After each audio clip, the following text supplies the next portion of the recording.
Latest Issue Entertainment. We're here with one of the most genius horror directors ever, George Romero.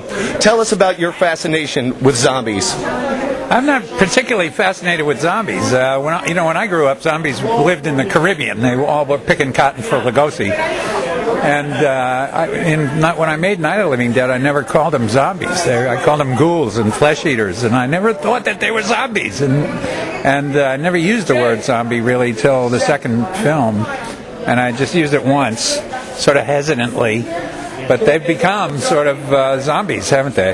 They're the new zombies, I guess. Now, you've taken this and you've actually evolved them further than the first Night of the Living Dead. What's that been like, to take these characters and develop them? Well, I started trying to do it a little bit in Dawn of the Dead. There's a zombie there that has dragging a rifle around all through the thing, and in the end he grabs Peter's rifle and decides he likes it better and makes a choice, so that's sort of a sign of intelligence.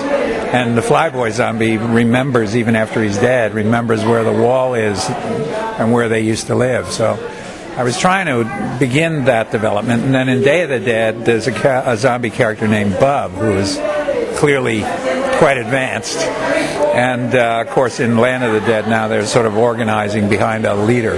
So that's been really fun, developing them mentally. And I'd rather develop them mentally than physically. I mean, my guys don't move fast, they move slow. In Martin, it was a very different take on vampires. You managed to elevate and kind of evolve them also. Are there any other things that you would like to take to the next level? The presidency, maybe? Wish I could have some effect on that. No, I'm not looking to do that. I suppose if I ever set out, I mean, I've idly, occasionally in the shower thought about doing a werewolf flick.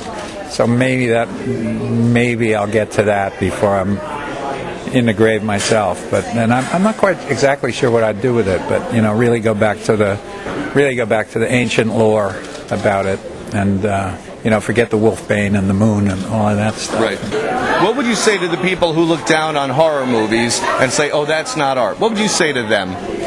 It's their right, their privilege to feel that way. I think they're missing, a big opportunity to, open their minds a little bit. Of course, my stuff is very allegorical. And I think, unfortunately, there are a lot of horror films that are made by people who don't think that way and are just doing them for the sake of, either making a buck or, some loose idea, which, I would never make a film, about a video that, you watch this video and you die. I mean, it's just such a simplistic idea. And I'd never make sort of a Freddy movie.